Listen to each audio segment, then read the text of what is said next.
أعوذ بالله من الشيطان الرجيم. بسم الله الرحمن الرحيم.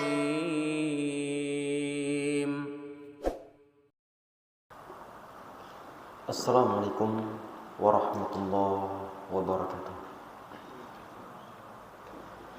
Bismillahirrahmanirrahim. Innal hamdalillah nahmaduhu wa nasta'inuhu wa nastaghfiruh wa na'udzu billahi min shururi anfusina wa min sayyiati a'malina. Man yahdihillahu fala mudilla lahu wa man yudlil fala hadiya lahu. Wa asyhadu an la ilaha illallah wahdahu la syarika lahu wa asyhadu anna Muhammadan abduhu wa rasuluh. Summa ma ba'd. Ikhwah dan juga akhwat yang insyaallah dirahmati oleh Allah Subhanahu wa taala. Semoga Allah Subhanahu wa taala merahmati kita semuanya. Dan mumpung masih bulan Syawal, kami ucapkan taqabbalallahu minna minkum shalihal amal. Semoga Allah Subhanahu wa taala menerima segala amal-amal saleh kita semuanya. Amin ya rabbal alamin. Dan semoga semangat kita dalam beribadah kepada Allah Subhanahu wa taala di saat bulan Syawal sebagaimana semangatnya kita di saat bulan Ramadan.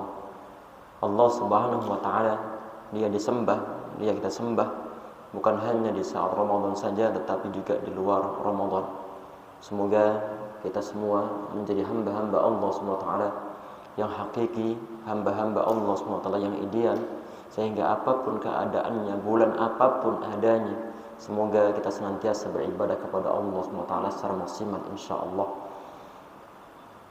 Untuk hari ini yang kita bahas ini masuk di dalam bab tentang masalah gadai. Telah kita bahas masalah as-salam. Insyaallah hari ini kita bahas masalah gadai. Bismillahirrahmanirrahim. Qala musannif rahimahullah wa nafa'ana bihi wa bi'u fid darain amin. Wa kullu ma jaza bi'uhu jaza rahnuhu.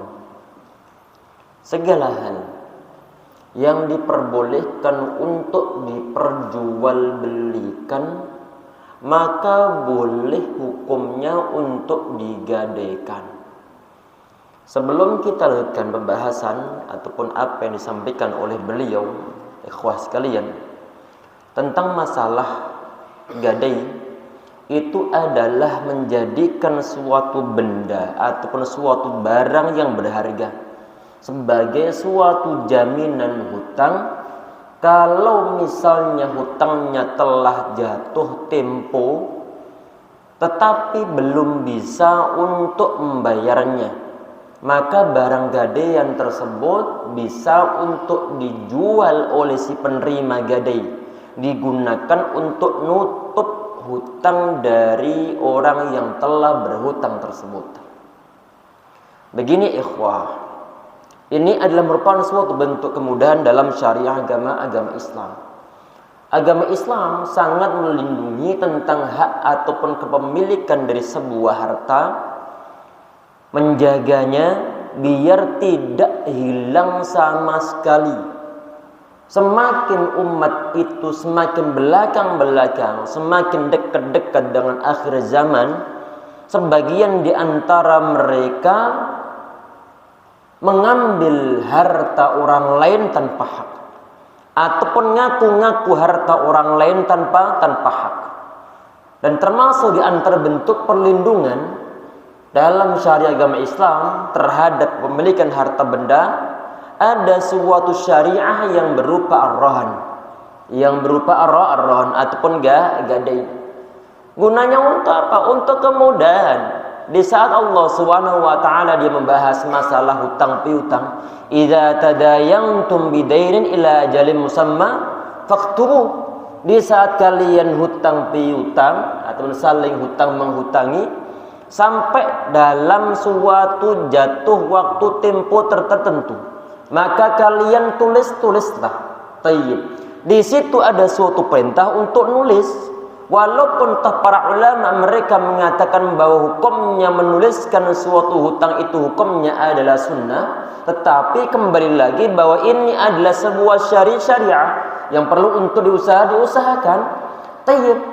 Masalahnya di saat kita itu mau untuk utang piutang, sedangkan di zaman-zaman dahulu tidak semua orang dia bisa untuk nulis sebagai suatu bukti.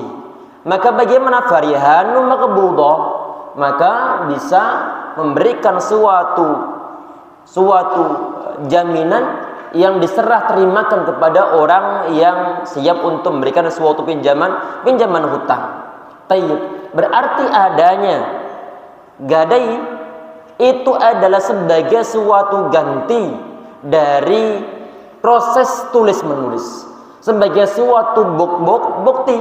Kalau ada suatu proses tulis menulis hutang piutang, itu adalah biar orang yang berhutang kalau sudah jatuh waktunya dia perlu untuk bayar hutang. Apalagi sampai sudah ditulis tanggal 30 bulan April wajib ataupun ente harus mengembalikan hutang kepada anak. Sudah dituliskan. Tayyib. Di saat misalnya tahu-tahu kemudian orangnya ngilang, maka ini nanti kebingungan walaupun telah ditulis tapi ternyata orangnya nggak ada. Sehingga di saat dalam keadaan tersebut maka ada suatu syariat yang berupa adanya ar-rahan, suatu gadai. Dengan cara bagaimana? Misalnya anak perlu suatu pinjaman hutang kepada antum, perlu duit untuk mungkin berobat, untuk suatu keperluan, untuk beli beras ataupun yang lain sebagainya. Duit nggak ada, anak memiliki sebagian di antara barang, mungkin laptop, mungkin HP. Antum memiliki duit, kemudian anak datang kepada antum, mas, akhi, saat ini anak perlu duit, anak perlu duit untuk berobat. Anak nyari pinjaman sana sini, nggak ada orang yang bisa untuk berikan suatu pinjaman. Anak tahu insya Allah antum punya duit. Kemudian antum nanya, perlu berapa? Sekitar 5 juta. Sekitar 5 juta. 5 juta lumayan gede. 5 juta lumayan gede. Apalagi hubungan antara anak sama antum bukan hubungan kerabatan, sehingga perlu untuk diberikan suatu kepercayaan bahwa antum biar dibuat yakin bahwa anak telah meminjam duit antum dan insya Allah bisa membayar, dan biar antum yakin anak bagaimana? Anak memiliki sebuah laptop, sebuah laptop, misalnya harganya adalah sekitar 8 juta. Ini sebagai jaminannya, anak gadaikan ke antum. Kalau toh nanti misalnya di akhir bulan kok anak belum bisa untuk bayar, nanti silahkan dijual laptop, insya Allah laku 7 juta. Yang 5 juta antum ambil, yang 2 juta untuk anak. Ini yang disebut sebagai rahan. Disebut sebagai rahan ataupun suatu gadai. Perhatikan, tidak ada suatu keuntungan materi yang didapatkan oleh orang yang menerima suatu gadaian. Dalam syariah ada proses gadai menggadai, itu adalah murni untuk tolong menolong, dan tidak ada suatu keuntungan yang bersifat finansial dari pihak orang yang menerima gadai. Tidak ada ribanya. Prosesnya begitu. Terus nanti barang yang digadaikan diapakan? Disimpan oleh pihak yang menerima gadai ataupun orang yang memberikan suatu pinjaman kepada orang yang perlu duit. Dengan demikian insya Allah antum yang telah memberikan suatu pinjaman kepada anak, antum gak akan khawatir anak kabur. Karena kenapa? Monggo kalau ente kabur silakan, tapi kan laptop anda berada di tangan anak. Bisa sudah jatuh tempo nanti dan ternyata uangnya ataupun hutangnya belum ditutup, tinggal menjual laptopnya, mau kabur, mau entah kemana, nggak jadi masalah. Masalahnya kalau seandainya ini gadai nggak ada, jaminan pun nggak ada yang semacam ini. Tahu-tahu ada orang pinjam duit ke antum, jatuh temponya orangnya ngilang. Antum datang ke tempat kontrakannya, orangnya sudah nggak ada. Nomor semuanya diblok ataupun nggak aktif. Ini yang membuat sebagian di antara orang dia itu kekeh untuk susah memberikan suatu pinjaman, pinjaman karena nggak yakin si fulan ini track recordnya nggak bener ini. Beberapa orang datang kepada saya, misalnya datang kepada si Fulan, jangan minjemin duit kepada si B, karena setiap dia pinjem duit gak pernah dikembalikan, sehingga orang yang modalnya begitu susah untuk mendapatkan suatu pinjaman, padahal pahala sangat besar berkaitan dengan masalah suatu hutang piutang ataupun suatu pinjaman uang yang diberikan kepada orang lain. Di saat setiap harinya ternyata belum dibayarkan hutangnya, belum ditutup hutang-hutangnya, maka orang yang menghutangi mendapatkan suatu pahala sedekah sebesar hutang yang telah dia berikan. Kalau sudah tempo, maka pahala sedekah ada 2 kali lipat dari hutang yang telah dia berikan. Berdasarkan hadis yang sahih men'adhar mu'siran ilal akhiri. Tayyib.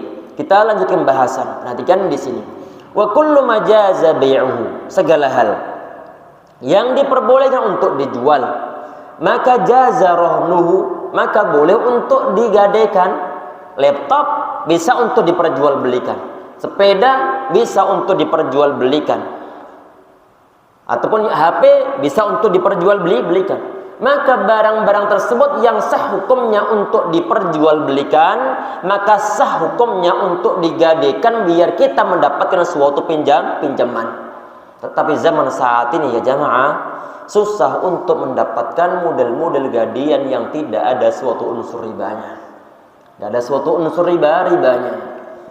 Sehingga ini yang na'udzubillah, lebih baik kita mencari orang yang memang dia benar-benar berduit dan antum kenal dia. Kalau memang benar-benar butuh, silakan untuk meminjam tanpa melalui lembaga-lembaga ataupun mungkin lembaga-lembaga keuangan yang berkaitan dengan masalah gadai, yang rata-ratanya adalah ada suatu unsur riba di sana.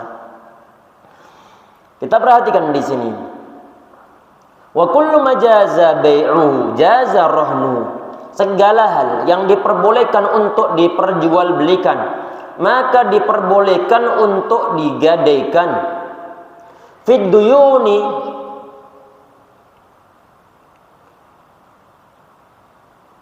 dalam masalah utang piutang, idza istaqarrat thubutuha fid zimmah, di saat tetapnya hutang tersebut dalam suatu tanggungan.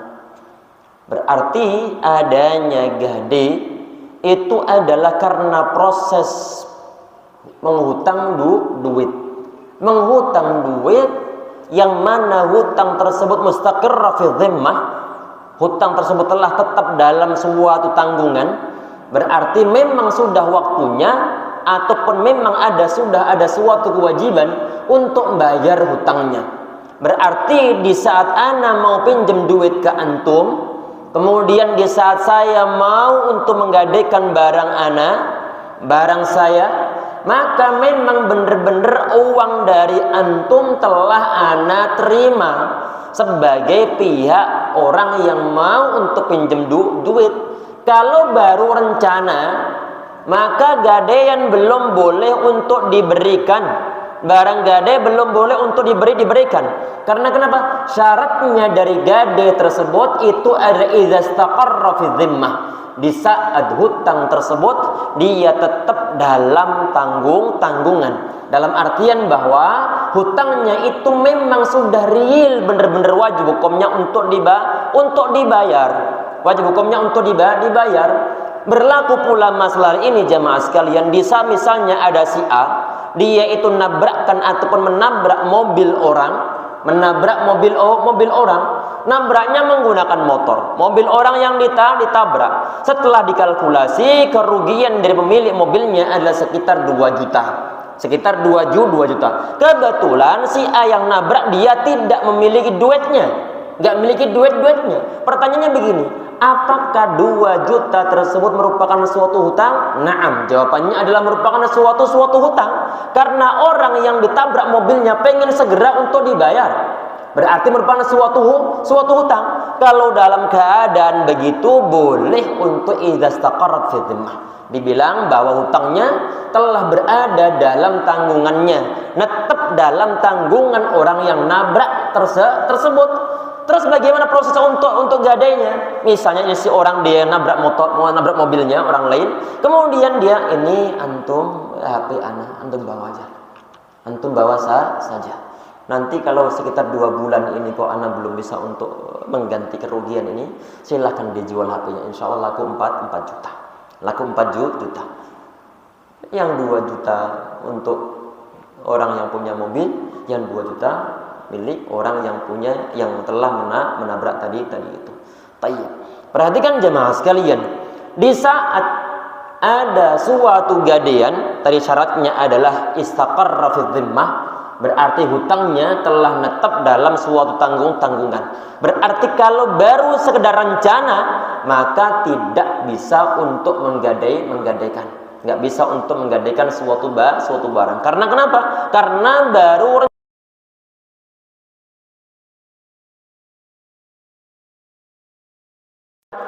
apakah ini normal orang yang mungkin dia menggadai atau hutang piutang? Sangat normal.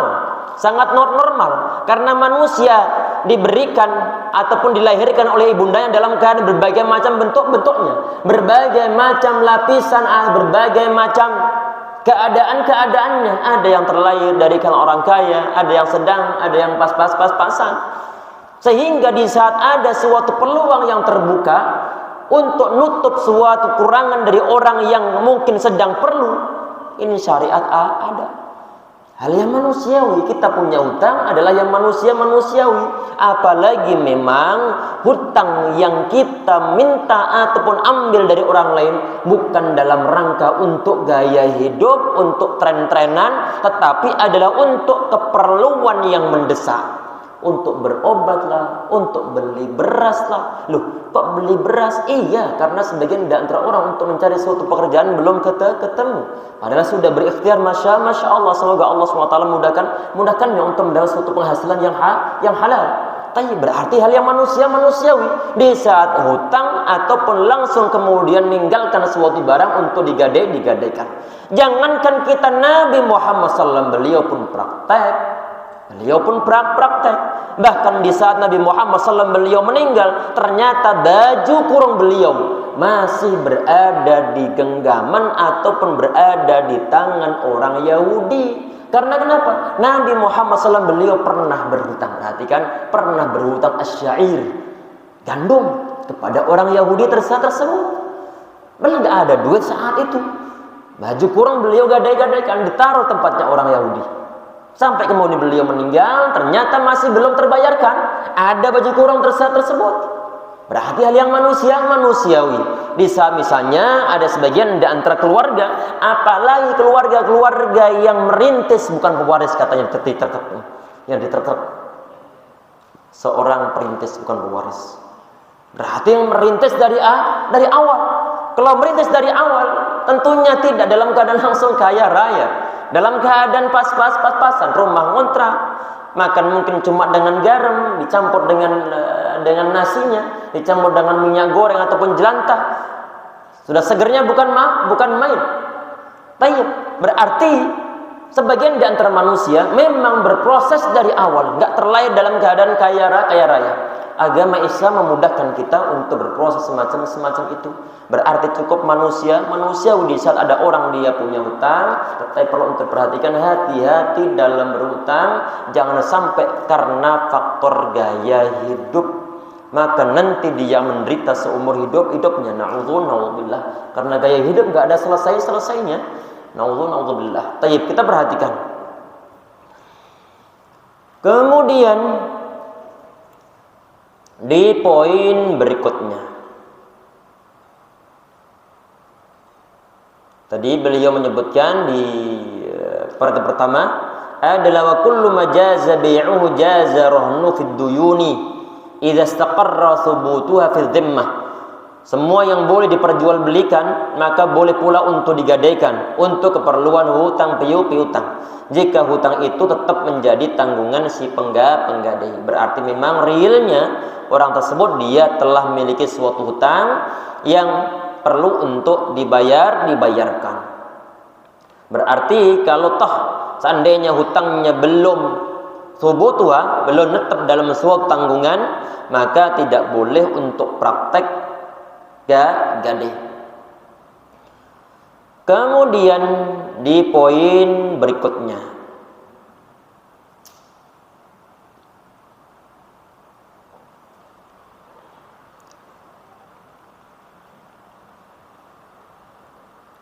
tadi ini dibahas qarbu. Nah, walir ruju'u fi lam yaghbit, si penggadai dia boleh untuk mengurungkan niatnya, boleh untuk membatalkan gadaiannya selama si penerima gadai dia belum mengambil barangnya, belum diserah terimakan barangnya. Di saat kita perlu duit kepada si A, dia punya duit dan kita nggak punya duit, kita perlu untuk pinjam-pinjaman dan kita punya barang. Kemudian sudah dibilang bahwa ana mau pinjam uang 2 juta. Sudah mau pinjam uang 2 juta. Tayyib. 2 juta, kemudian ana menggadaikan tadi laptop.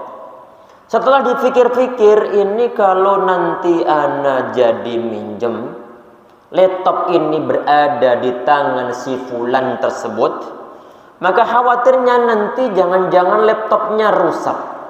Jangan-jangan nanti di saat aku perlu untuk mengerjakan sebuah tugas tidak terlaksana secara maksimal.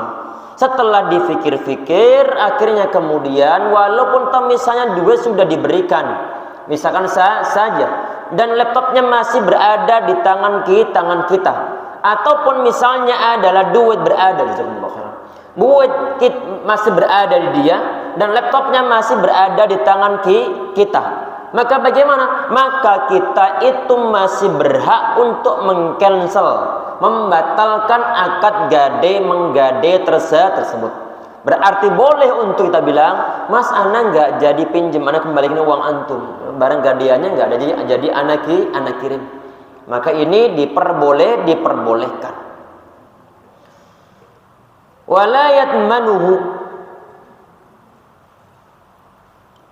yatmanul murtahinu illa bita'adzi. Dan al-murtahin ataupun orang yang menerima gadian, kalau orang menerima gadian maka ini orang dia yang punya duitnya, dia memberikan suatu pinjaman. Orang yang menerima suatu gadaian, dia itu tidak menanggung suatu kerusakan dari barang yang digadaikan illa bita'adzi, kecuali karena faktor sembrono ataupun gegabah ataupun sembarangan. Artinya kalau misalnya si A dia yang menerima gadaian, laptop telah dia simpan, uangnya telah dia serahkan kepada si penghutang, pada orang yang punya hutang, laptopnya disimpan rapi dalam rumah. Tahu-tahu kemudian na'udzubillah rumahnya kebakar. Maka secara syariah agama Islam, orang tersebut dia itu tidak terkena suatu kewajiban untuk mengembalikan barang gadaiannya. Enggak terkena suatu kewajiban. Kapan nanti akan terkena suatu kewajiban untuk menggantinya? Adalah di saat orang yang nerima gadai tersebut sembarangan orangnya, sudah jelas-jelas barang gadaian itu nggak boleh untuk dipakai, malah dia pakai di saat misalnya 1 bulan sebelumnya temennya dia bilang, Mas, ana perlu duit sekitar 2 juta. Ya udah, ana kasih 2 juta, tapi ana minta barang antum ya. Akhirnya kemudian sepedanya ditinggal di rumah orang memiliki duit. Setelah 1 bulan, di saat orang yang berhutang ini mau mengembalikan duitnya, saat ditanya, mana sepeda saya? Kemudian orang yang punya duit tadi ini, yang menerima gadaian, dia bilang, ini kemarin 3 hari yang lalu ana pakai touring dari Bogor sana, saat balik karena jalannya lurus, agak turun sedikit, nabrak ke gerobak mie ayam, somplak itu bagian depannya, bagian depan. Kira-kira ini sembrono ataukah orang yang cukup hati-hati? Sembrono. Barang gadaian gak boleh untuk dipakai. Apalagi misalnya ini sepedanya ada sepeda yang mungkin mahal, Yang sepeda mungkin yang sepeda sudah diwanti-wanti bahwa ini sepeda hanya sebagai jaminan, jangan dipakai kemana-kemana, jangan dipakai kemana-kemana. Sudah dipesankan itu dan sudah ada aturan dalam agama Islam pula, tapi ternyata sepedanya malah dipakai touring, nabrak gerobak, rusak gerobaknya, rusak sepedanya. Dalam keadaan begini wajib hukumnya bagi orang yang nyerahkan atau bagi orang yang nerima gadai untuk mengganti rugi, untuk mengganti rugi. Wa idza qabadu ba'd al-haqqi, di saat al-murtahin ataupun orang yang nerima gadai dia telah menerima sebagian di antara hak. Perhatikan tadi uangnya adalah 2 juta, adalah 2 juta. Baru sebagian yang dibayarkan oleh si penghutang, oleh orang yang berhutang. 2 juta baru dibayar 1/4-nya, baru dibayar 500 ribunya saja. Bagaimana hukum dalam syariat agama Islamnya? Wa idza qabada ba'dal haqqi lam yakhudh syai'un min rahni hatta yaqdiya jami'ahu, maka gadainya tidak keluar dari hukum aslinya sampai kemudian dia tunaikan seluruhnya. Berarti barang gadaian tersebut gak boleh untuk diambil, gak boleh untuk diambil si pemiliknya. Kapan boleh untuk diambil? Kalau seluruh hutangnya telah tertutupi. Berarti hutang yang berjumlah 2 juta telah dia beri, telah ditutupi ataupun telah dilunasi, baru kemudian barang gadaian bisa ditarik kembali. Kalau baru sebagian, maka nggak boleh hukumnya untuk ditarik kembali. Walaupun tak mungkin cuma sebagian, kata para ulama, bisa mereka menjelaskan masalah poin-poin ini. Misalnya begini, ada orang yang memiliki dua buah sepeda. 2 buah sepeda, satunya punya sadel, satunya nggak punya sadel. Yang punya sadel ataupun tempat dudukan digadaikan. Kemudian di saat dia butuh suatu pinjaman, tadi sepeda yang punya sadel digadaikan, sepedanya untuk sebagai suatu jaminan ataupun suatu gadaian. Kemudian ini orang dia hanya baru bisa untuk bayar 500 ribu. Kemudian dia bilang, "Mas, ana baru saat ini baru bisa bayar 500 ribu. Berhubung 500 ribu sadel dari sepeda yang antum bawa ana pakai dulu ya. Ini sepeda yang lama, enggak ada sadelnya ini. Enggak ada sadelnya. Maka dalam keadaan begitu tetap enggak boleh untuk diambil. Karena kenapa? Karena belum terbayarkan seluruh hutangnya.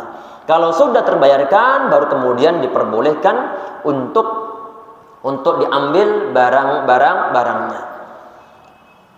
Tayyib. Kemudian di poin berikutnya, alhamdulillah selesai yang berkaitan dan secara singkat bab yang berkaitan dengan masalah rohn ataupun berkaitan dengan masalah gadai.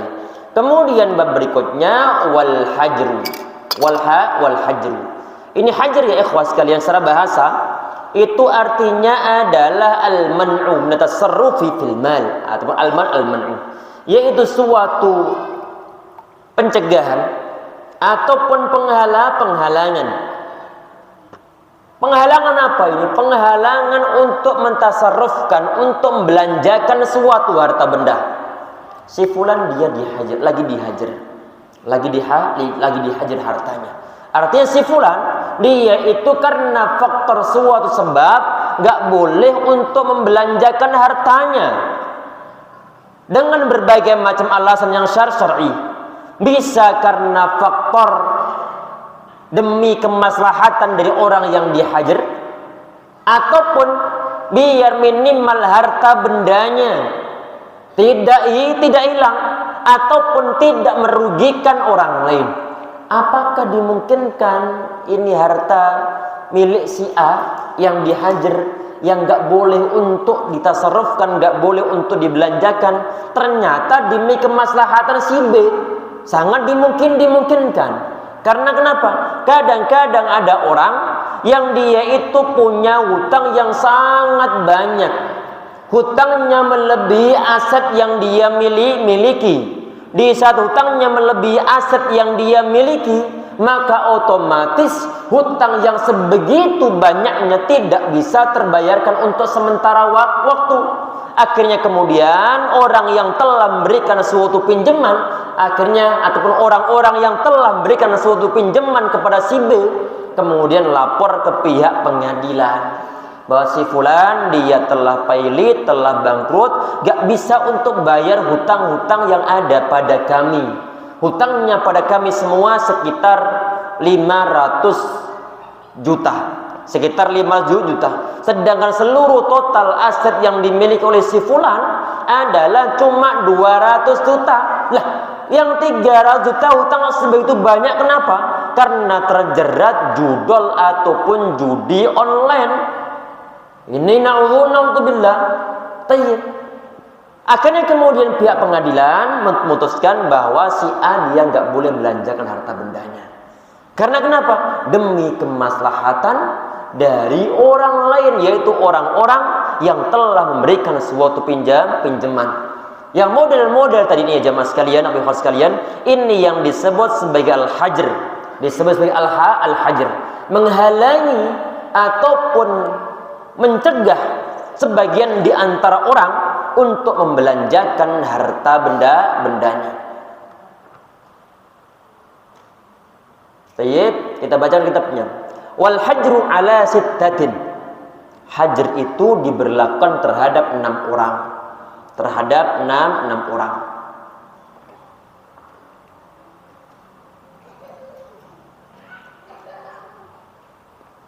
Yang pertama adalah as-sabi, anak kecil. Seorang anak kecil yang dia itu belum memiliki suatu pertimbangan yang matang, di saat duitnya banyak, apalagi dia mudah untuk mendapatkan duit dari orang tuanya ataupun duit karena amplop saat lebaran misalkan saja, duitnya banyak sedangkan dia anak kecil, kecil, ataupun misalnya orang tuanya telah meninggal semuanya, sedangkan anak kecil ini adalah memiliki harta benda yang cukup banyak dari warisan yang dia dapatkan. Bisa dilihat-lihat oleh Pak D-nya, dilihat-lihat oleh mbahnya. Ini si anak kecil barang-barang yang gak perlu ternyata dibeli semuanya. Barang-barang yang gak perlu dibeli semuanya. Barang-barang mahal dijual dengan ataupun dibeli dengan barang-barang yang biasa, dibeli dengan harga yang cukup fantastis, harga yang cukup tinggi. Dalam keadaan begitu, maka wali dari anak kecil ini, yaitu seseorang yang diserai tugas untuk ngurusi kepentingan ini si anak kecil yang belum balik, usia 5 tahun, 6 tahun, 8 tahun sebelum dia balik, maka walinya berhak untuk menghajarnya sementara waktu. Bukan untuk berencana memiliki, bukan, hukumnya adalah haram. Tidak diperbolehkan memakan harta benda anak yatim, enggak diperbolehkan. Tetapi adalah menghajarnya adalah karena faktor kemaslahatan. Kapan nanti harta bendanya akan diserahkan? Di saat ini si anak kecil dia telah ada suatu pertimbangan, sudah ada pengetahuan yang berkaitan dengan masalah untung rugi, berkaitan dengan masalah maslahat madarat, yang berkaitan dengan masalah uang. Ini adalah anak kecil. Anak kecil ini jamaah sekalian adalah dia ini tasarrufnya tidak diterima dalam syariat agama Islam. Dalam hal apa? Dalam jual belinya tidak diakui hukum keabsahannya. Terlepas dari masalah perbedaan pendapat dari kalangan para ulama. Apakah semua muamalah jual beli anak kecil, termasuk anak kecil yang mau mentasarrufkan harta benda tersebut, apakah semua bentuknya tidak sah hukumnya? Di sini ada beda pendapat dari kalangan para ulama. Sebagian di antara ulama adalah sah hukumnya biidnil wali, dengan izin walinya. Sebagian di antara ulama adalah mereka mengatakan tidak sah sama sekali. nggak sah sama sekali. Sebagian di antara ulama, dan ini adalah yang termasuk dirajihkan oleh Syekh Muslim rahimahullah, adalah di saat yang dimuamalahkan ataupun barang yang dibelanjakan ataupun yang dibeli tersebut, ini adalah untuk urusan-urusan barang-barang yang remeh. Sedangkan untuk barang yang sangat mahal, maka perlu izin dari orang tuanya. Berarti kalau anak kecil yang dibahas dalam bab hajar ini, maka perlu izin dari walinya. Artinya kalau misalnya ada seorang anak kecil yang dia ada seorang miliarder, kemudian dia ingin membeli sesuatu yang harganya sampai ratusan juta, padahal dia nggak mengetahui dari harga aslinya, maka nanti walinya berhak untuk menggagalkan jual beli. Karena kenapa? Karena madarat untuk si anak. Karena kalau harta diambil terus-terusan sedang memasukkannya kurang, maka lama-lama kelamaan akan habis. Dan nanti di saat anak kecil telah dewasa, maka dia tidak mendapatkan apa-apa. Karena kenapa? Karena sejak kecil di harta bendanya dibelanjakan oleh dia tanpa diawasi oleh walinya.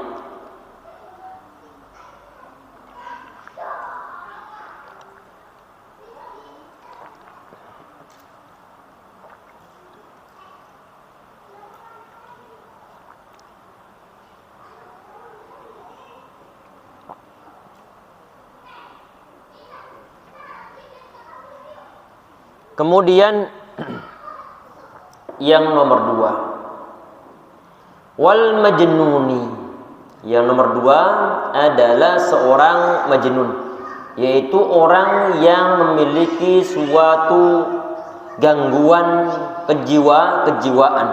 Kalau dia memiliki suatu gangguan kejiwaan, di saat dia punya harta benda yang banyak, maka walinya perlu untuk mikir kemaslahatan ini. Oh, ini orang barang-barang yang gak perlu untuk dibeli, maka jangan dibeli.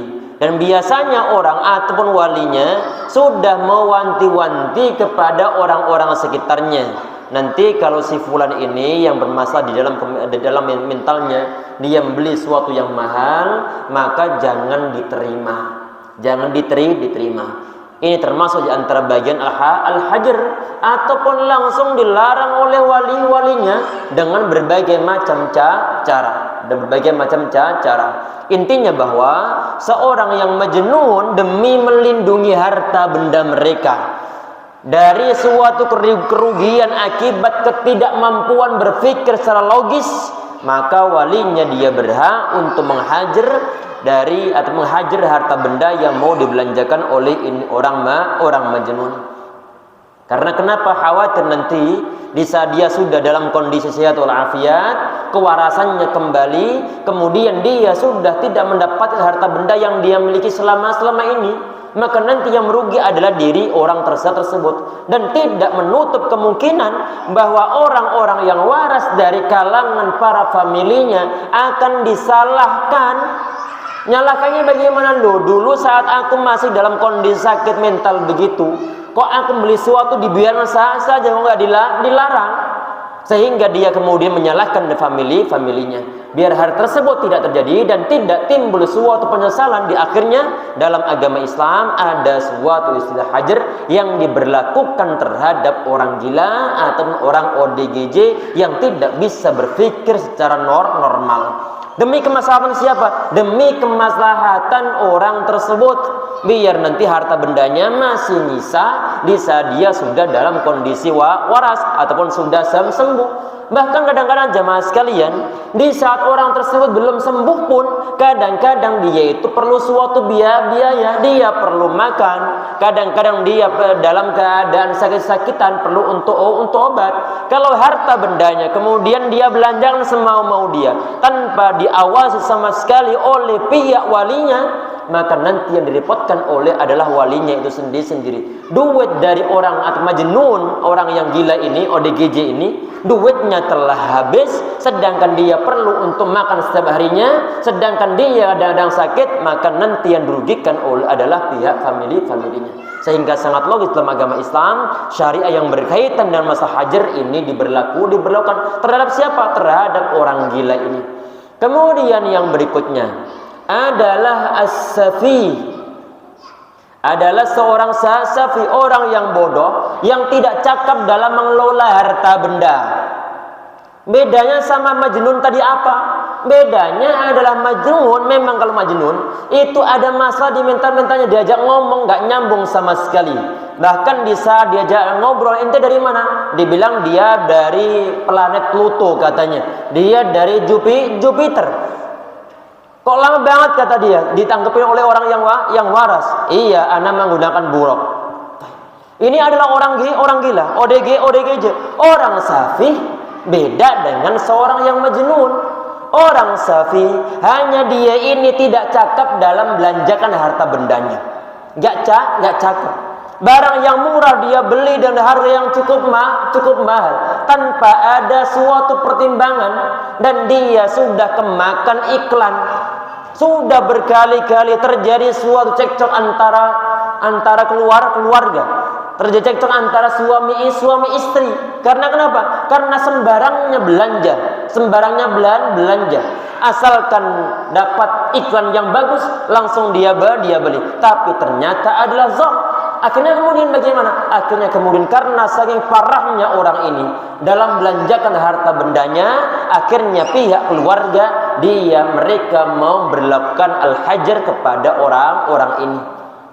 Kalau misalnya ada orang dia membeli batu akik dan harga 500 juta. Batu akik 500 juta. Dibeli.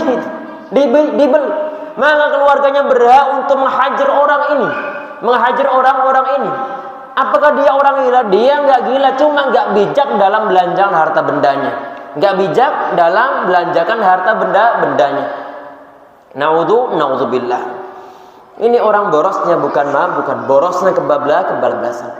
Duitnya dia sendiri, cuman saja kadang-kadang pertimbangan untuk dewasaan dalam membelanjakan harta benda tidak dewasa sama sekali, tidak dimiliki sama sekali. Yang perlu untuk diketahui ikhwah sekalian, di saat para ulama mereka membahas, di bawahnya ada atau enggak ada, menyangkut masalah al-hajr ini, menyangkut masalah hajat terhadap orang muflis. Orang kalau misalnya ada orang gila, ini beda dengan orang gila dan seorang safi. Orang gila di saat misalnya dia sedang gila, maka tidak sah dalam melaksanakan akad-akad yang lain. Akad nikah nggak sah hukumnya. Kemudian akad yang lain nggak sah. Beda dengan seorang safi. Beda dari seorang safi. Dia akad-akad masih sah hukumnya. Sedangkan yang dihalangi ataupun yang dihajar ini adalah hanya menyangkut masalah membelanjakan harta benda. Sedangkan muamalah yang lain menyangkut masalah ibadah, menyangkut masalah nikah ataupun yang lain sebagainya, hukumnya adalah tetaplah sah. Kemudian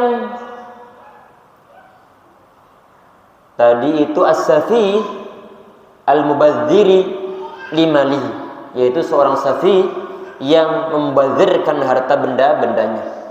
Wal muflisul ladzi irtakabud duyun.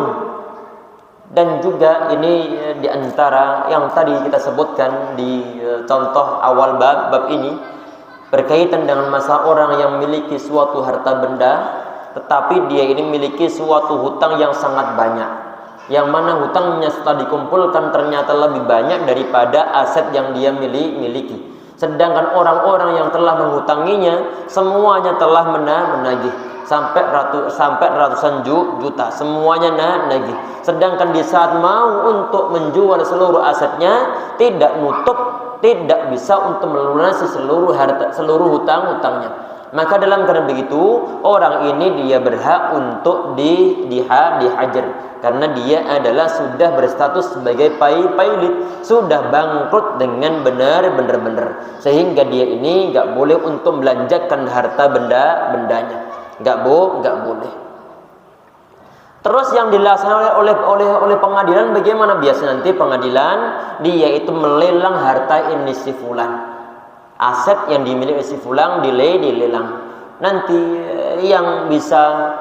yang telah terjual langsung disalurkan kepada pihak yang menghutanginya. Kalau seandainya nanti kok nggak bisa untuk bayar, sedangkan harta bendanya telah ludes, maka tanggung jawab di akhirat. Oh, gimana lagi orang ini, dia sudah sangat sepuh, hutangnya banyaknya bukan main, seluruh aset, seluruh barang yang dimiliki telah terjual untuk membayar hutangnya, sedangkan hutangnya masih banyak dan dia nggak bisa untuk bekerja. Ya, nanti talanya saat berada di akhirat di hadapan Allah Subhanahu wa taala akan dibayar menggunakan amal ibadahnya. Kecuali mungkin orang-orang yang telah menghutangi telah mengikhlaskan. Kalau mengikhlaskannya adalah karena faktor terpaksa, wah gimana lagi? Dia juga nggak bisa untuk bayar hutang, sudah sangat sepuh begitu, seluruh asetnya telah terjual, gimana lagi? Maka ini ikhlasnya hanya sekedar bagian lahiriah saja, sedangkan nanti di akhir tetap akan diminta menjawab oleh Allah Subhanahu wa taala. Tayyib, Allahu a'lam. Kemudian wal maridul makhuf wali fi ma zada 'ala thuluth, dan juga orang yang sakit sangat parah yang ditakutkan akan datang kematiannya saat itu. Orang ini pun dia perlu untuk dihajar. Orang yang sudah misalnya harta bendanya, misalnya ini si orang, dia sudah nazak, sudah nafasnya sudah 1-2, tahu kemudian dia tersadar kembali, tersadar, langsung dia mengatakan bahwa nanti uangku ini di tabungan, langsung semua belikan suatu barang. Tayyib. Ini orang keadaannya cukup mengkhawatirkan. Jangan-jangan selepas dia mengatakan begitu kemudian dia meninggal.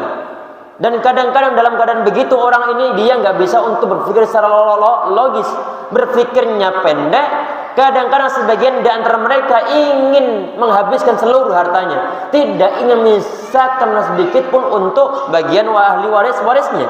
Dalam keadaan begitu, dalam syariah agama Islam, orang al-maridul al-makhufu alaih, seorang yang sakit parah yang ditakutkan akan datang kematian kepada saat itu, maka diberlakukan hajar dengan catatan bahwa harta yang mau dibelanjakan oleh orang yang sakit ini adalah sakit yang parah ini mau meninggal adalah melebihi sepertiga. Kalau di bawah sepertiga maka masih diperbolehkan.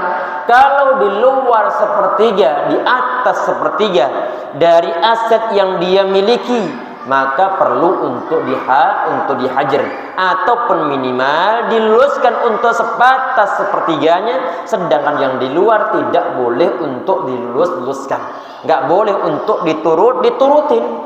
Ini berarti bisa bahas masalah sepertiga, batas maksimalnya kita mengingat tentang adanya wasiat wa thulutsu katsir, kata Nabi Muhammad SAW. Sepertiga itu pun sudah sangat banyak, sehingga batas maksimal orang yang mau belanjakan harta bendanya di saat dia itu sudah mau meninggal, maka dibatas maksimalnya adalah sepertiga. Maksimalnya ada sepertiga, karena khawatir tadi ini adalah jatah dari ahli waris, ada yang terbawa kemudian dibelanjakan. Berarti maksimalnya ini adalah sepertiga. Fima zada 'ala thuluthi mauqufun 'ala ijazatil waratha min ba'dihi. Sedangkan untuk harta benda yang mau dibelanjakan melebihi sepertiga, fima zada 'ala thuluth, maka mauqufun 'ala ijazatil waratha, maka tergantung pada izin dari ahli warisnya. Izin dari ahli warisnya. Artinya kalau ahli waris tidak mengizinkannya, janganlah kalau ini sampai ini seluruh aset ada 1 miliar, sedangkan yang mau dibelanjakan ada 500 juta. Kemudian ahli warisnya nggak setuju, maka itu adalah hak mereka. Karena adanya suatu yang model semacam ini adalah sepertiga, tidak diperbolehkan untuk melebihi dari sepertiga.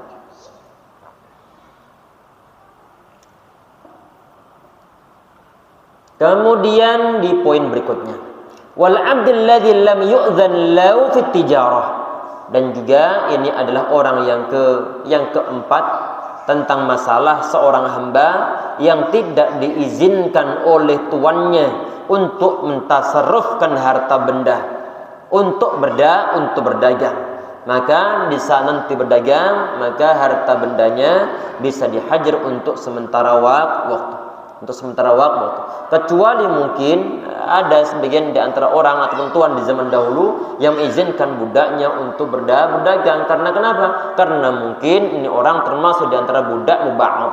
Budak muba'ad itu apa? Sebagian di antara atau sebagian di antara diri dari orang tersebut menjadi budak, atau sebagiannya telah sudah merdeka, ataupun budak mukatab yang bagaimana misalnya tuannya dia bilang bahwa ente bisa merdeka kalau nanti ente membayar sejumlah uang sekian dinar kepadaku setiap bulannya. Orang ini mau nggak mau dia bekerja, minta izin kepada tuannya. Kalau begitu izinkan saya untuk bekerja, untuk berdagang. Tayyib. Kemudian di poin berikutnya,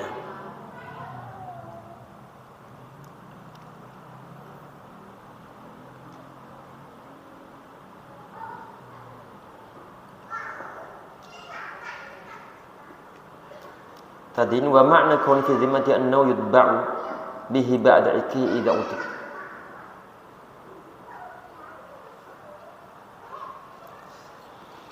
Kemudian di poin berikutnya,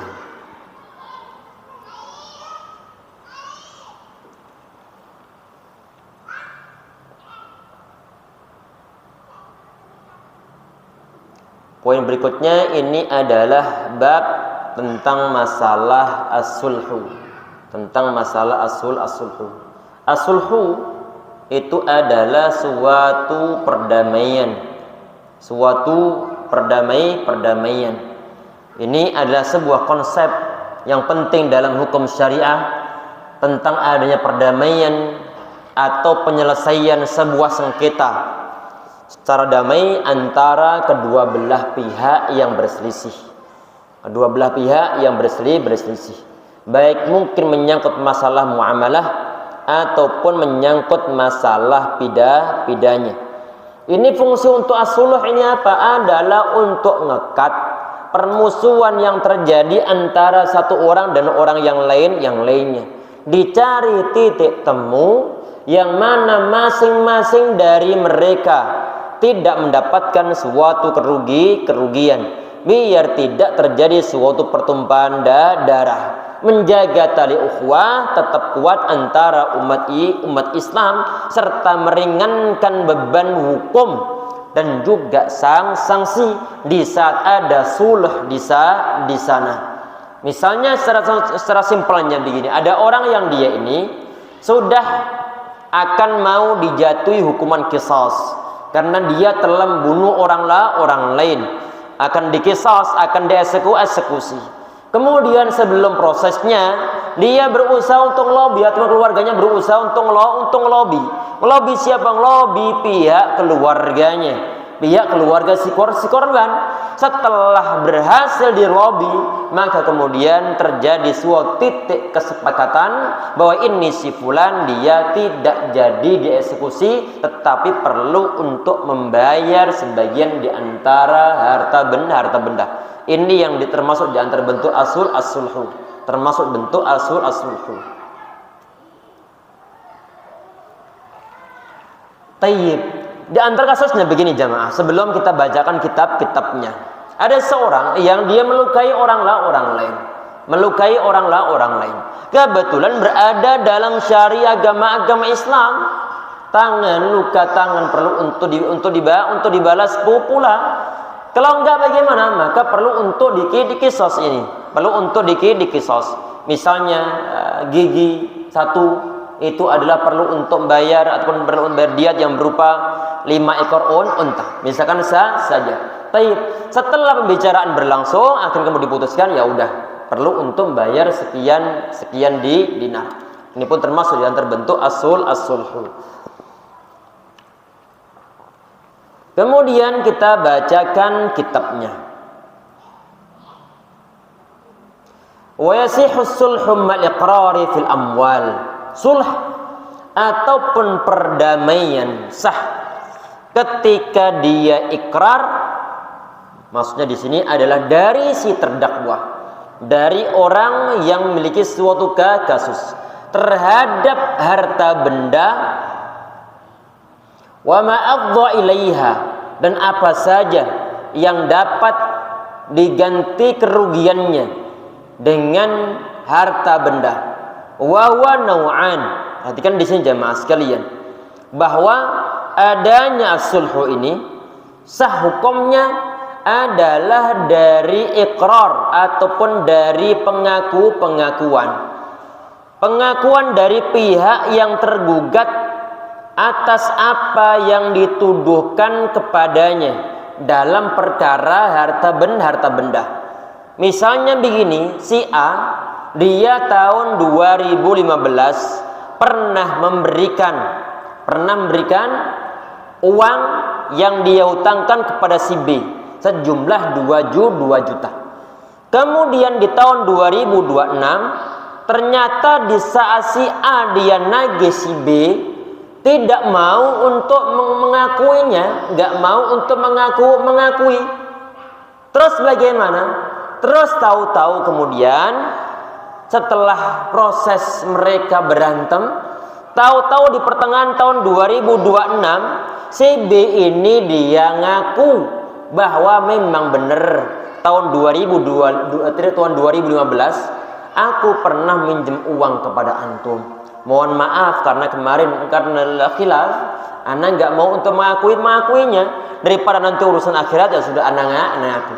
Pertanyaannya adalah pengakuan orang ini, misalnya tadi masalah sampai ke pengadilan, misalkan saja walaupun toh uang yang 2 juta terlalu kecil untuk dibawa ke pengadilan, ya udah 200 juta, uangnya 200 juta, misalkan saja, maka bagian pengakuannya hukumnya sah. Terus kemudian orang ini setelah dia itu mengakui bahwa uang 200 juta ataupun 2 juta tadi ini memang telah dia terima dari si A, apakah pengakuannya diterima? Pengakuannya diterima. Dan juga kalau seandainya dia itu mau melobi kepada orang yang telah memberikan hutang kepada ini si B ini, maka diperbolehkan wasihhu sulhu ma'al iqrar. Jadi sulh itu diperbolehkan dengan adanya pengakuan dari orang yang terdakwa. Pengakuan. Dia mengakui telah meminjam sejumlah uang kepada ini si fulan. Akhirnya kemudian berhubung dia duit gak ada, kemudian dia lobby baik-baikan. Ini uang yang 2 juta, ana gak memiliki saat ini. Kalau seandainya mungkin ana pasarkan mungkin bisa, cuma nggak sampai 2 juta. Kalau seandainya setelah barang ana jual, kemudian terkumpul 1.800.000, apakah yang 2 jutanya ataupun yang 200.000-nya boleh, yang 200.000-nya boleh untung nggak ana bayar? Kemudian orangnya dia bilang, ya udah daripada nanti nggak terbayarkan, ya udah antum bayar saja 1.800.000. Dan ikrar semacam ini adalah diperbolehkan walaupun tadi melalui proses aku mengakui telah minjem uang sejumlah tertentu di tahun-tahun tertentu.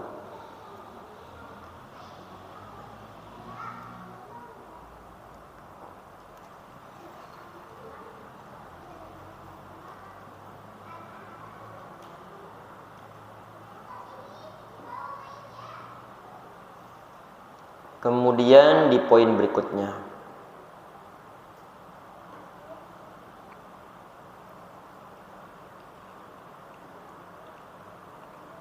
wahwa nau'an. Jadi ini as-sulh ataupun perdamaian ini untuk memutuskan perselisihan yang terjadi antara si A sama si B dalam hal muamalah, dalam hal benda ataupun yang lain sebagainya, bisa cepat selesaikan. Di sini ada dua bentuk as-sulh. Yang pertama adalah sulh adalah ibra'un, yang kedua adalah mu'awadhatun. Fal ibra'u Adapun ibra adalah idsaru min haqqihi ala ba'dihi wa la yajuzu ta'liquhu ala syartin. Ini ibra maksudnya adalah tuntutan pendakwa hanya atas sebagian dari haknya, dan hal ini tidak boleh digantungkan dengan sebuah syarat. Perhatikan ya ikhwah sekalian, ini adalah jenis ibra, jenis sulh yang pertama, yaitu ibra, sulh yang berupa pengurangan sebagian di antara hak, yaitu mengurangi sebagian di antara piutang. Seseorang misalnya dia punya ataupun dia berhak mendapatkan uang 1 juta dari orang lain. Lalu dia berdamai dengan orang tersebut untuk menerima 500.000 saja. 500.000 saja. Ataupun tahun sebelumnya dia pernah memberikan suatu pinjaman kepada si A sejumlah 1 juta. Kemudian karena faktor tertentu si A ini dia nggak bisa untuk bayar. Akhirnya kemudian si B yang telah memberikan suatu pinjaman kemudian dia berinisiatif, "Mas, ini utang antum kepada saya kan sudah sekian tahun lamanya, sekian tahun. Ana tahu keadaan antum, keadaannya adalah keadaan pas-pasan, dan qadarullah masyafa'al keadaanku juga begini. Mau anak ikhlaskan bagaimana? Anak juga perlu, anak juga lagi pada sakit-sakitan. Ya udahlah Mas, kalau gitu antum bayar saja 500.000 saja. Yang 500.000 anak gugurkan dari hutang antum, dari hutang antum." Berarti ini si B yang berikan suatu hutangan kepada si A, dia itu berusaha untuk menyelesaikan suatu permasalahan daripada dia tidak mendapatkan haknya atau duitnya sama sekali 100%, maka lumayan kalau 50%-nya dia dapatkan. Akhirnya kemudian dia merelakan yang 500.000-nya untuk tidak dibayar. Sulh yang semacam ini yang menggugurkan sebagian di antara hak yang semestinya bisa diterima, ini yang disebut sebagai sulh ibra, membebaskan ataupun menggugurkan sebagian di antara hak ataupun sebagian di antara bagian dari hutang. Disebut sebagai sulh ibra. Untuk poin ini jamaah sekalian,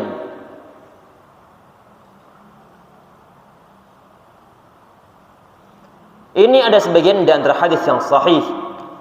Ada sebagian di antara sahabat yang mereka itu saling mengingat utang piutang. Ka'ab bin Malik terhadap Ibn Ubay bin Hadrat. Kemudian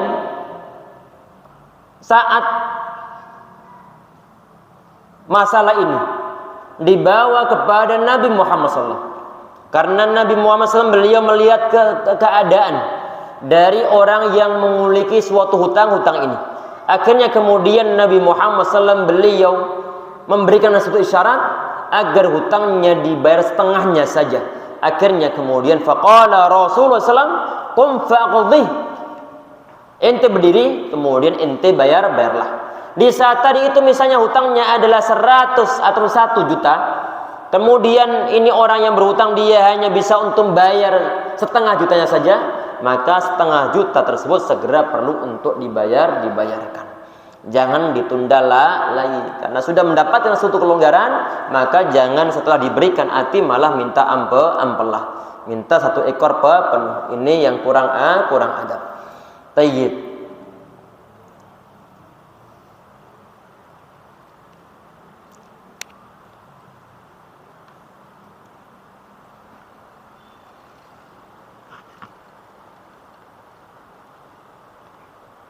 Kemudian wal muawadhatu. Kemudian sulh muawadhah.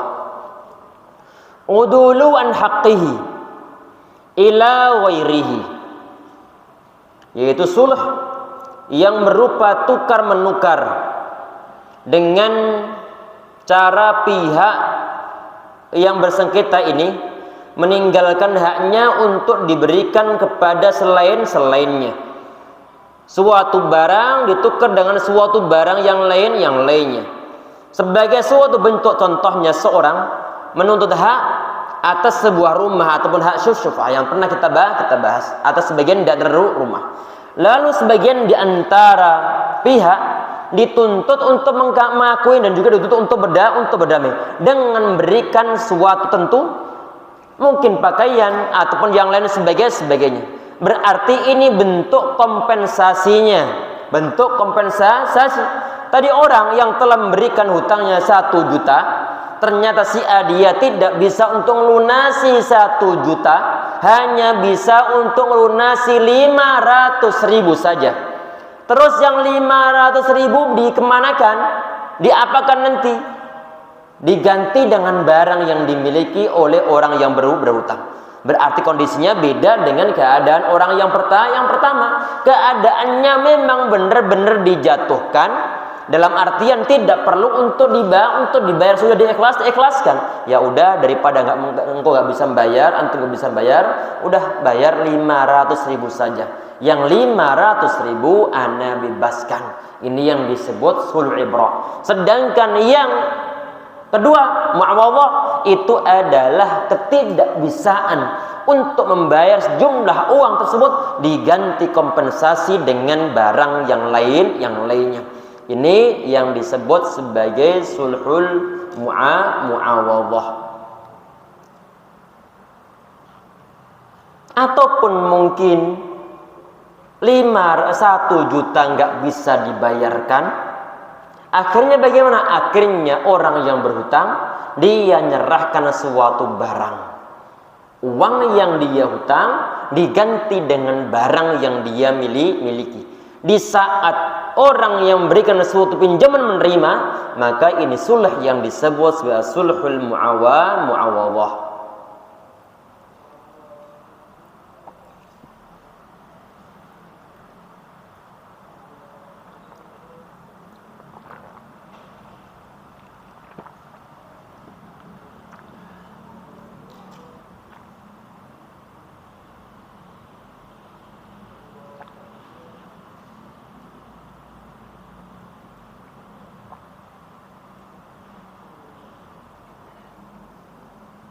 Kemudian di poin berikutnya,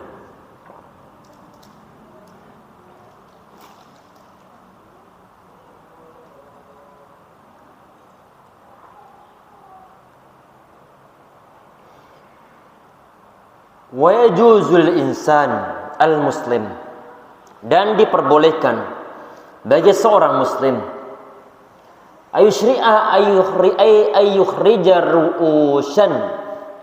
raushanan.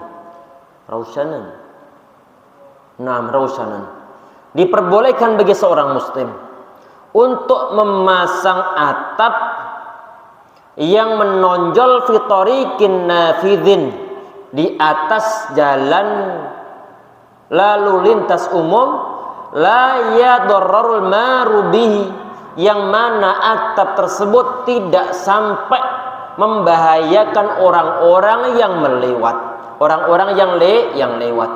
Misalnya rumah antum dengan rumah tetangga itu ada jarak sekitar 2 meter. 2 meter. Gang tersebut itu adalah gang yang dilewati oleh orang-orang. Orang-orang yang berada di sebelah sana sama sebelah sana, di saat mereka mau lewat maka menggunakan akses jalan tersebut antar rumah antum dengan rumah tanggaan antum yang jaraknya adalah 2 meter. Kalau ditanya ini jalannya, tanahnya milik siapa? Kemudian kita jawab adalah ini jalannya ataupun tanahnya adalah tanah fasum, misalkan saja, ataupun tanah milik publik. Dalam keadaan begitu, maka dalam syariah agama Islam, antara antum sama tangga antum ini, atau mungkin antum saja, boleh untuk membuat atap di atas tempat tersebut, sekiranya tidak membahayakan pengguna jalan. Kalau atapnya pendek, mau membawa mobil kemudian misalnya keberet-beret, nabrak-nabrak sana maka tidak diperbolehkan. Perhatikan jemaah, ini hanya menyangkut masalah atap, bukan tempat umum kemudian dipagerin, jalan umum dipagerin di depan rumahnya padahal jalan umum, kemudian dibuat garasi, garasi. Sudah jelas-jelas bahwa tempat tersebut itu adalah tempat yang cukup padat, dibuat lalu lalang orang-orang yang berdagang di sana, jalannya sempit. Tahu-tahu ada sebagian di antara warga membuat garasi dadakan di jalan dengan cara dipager. Ini adalah bentuk dari dosa sosial orang tersebut. Dosa sosial. Yang tadi kita bahas di sini adalah hanya sebatas atap, raushan yang berada di atasnya, pokoknya atap ya, untuk mengatapi di sebelah sana. Taib, itu diperbolehkan. Wala yajuzu fi darbil mushtaq illa bi idzni syuraka, dan enggak diperbolehkan untuk membuat raushan, membuat atap tadi itu di dalam suatu jalan buntu kecuali illa bi idzni syuraka, kecuali dengan izin orang-orang yang berada di sana. Misalnya ada sekitar 5 orang, lima orang ini mereka rumahnya saling berhadapan-hadapan. Di sana ada rumah, kemudian sini rumah. Jalan ke sana nggak bisa karena jalannya adalah jalan buntu. Maka dalam keadaan begitu, kita itu nggak boleh untuk membuat suatu di sana, termasuk tentunya adalah atap di sana, kecuali dengan izin dari orang-orang yang berada di sana. Karena kenapa? Karena ini yang disebut sebagai darbul mushtarak. Darbul mushtarak, jalan buntu yang memang kepemilikannya adalah milik bersama. Beda dengan tadi itu jalan umum. Kalau jalan umum tidak dimiliki oleh individu, tapi adalah untuk orang umum, sehingga boleh asalkan nanti tidak membahayakan orang yang pengguna jalan di sana.